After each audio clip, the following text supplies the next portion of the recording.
A bank in Thailand has a strange policy. If the account holder passes away and no relatives come forward to claim the money, the funds automatically go to the bank after 5 years. Bank employee Pete discovered a 30 million baht deposit that had been sitting dormant in the system for 3 years. The account owner had already died. A crazy idea popped into Pete's head. In 2 more years, this money would be swallowed up by the bank. Why couldn't he be the one to take it? But this wasn't money you could just withdraw. The system had already frozen the account in dormant status. Only employees at the assistant manager level or higher could reactivate it. So Pete set his sights on a fellow cash-strapped assistant manager named Mark. Mark was an assistant manager, but the pressure of family expenses was crushing him. His 6-year-old daughter was about to start school, and his wife insisted on sending her to an expensive international school. The tuition alone was 15 million baht. That number left Mark struggling to breathe. What worried him even more was his wife's strict standards for their daughter's education. In her mind, language skills were the key to climbing the social ladder. Only the best education could give their daughter a brighter future. To make matters worse, their daughter had a rare condition where her hormones were developing too early. She was already taller than most kids her age. She needed regular hormone injections to slow down her development. The annual treatment cost hundreds of thousands of baht.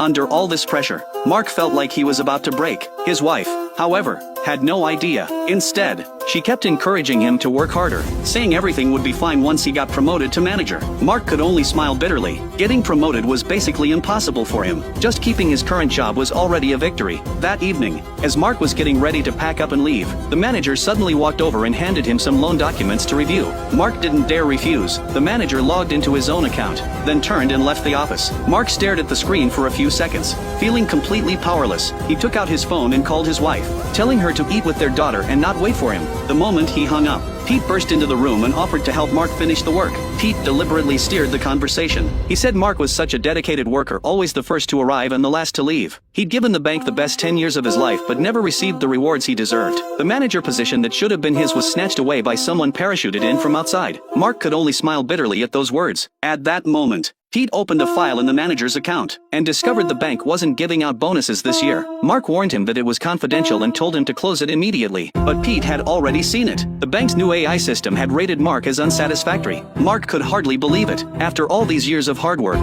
he was still going to be coldly discarded like this. Pete seized the moment and brought up the bank's dormant accounts.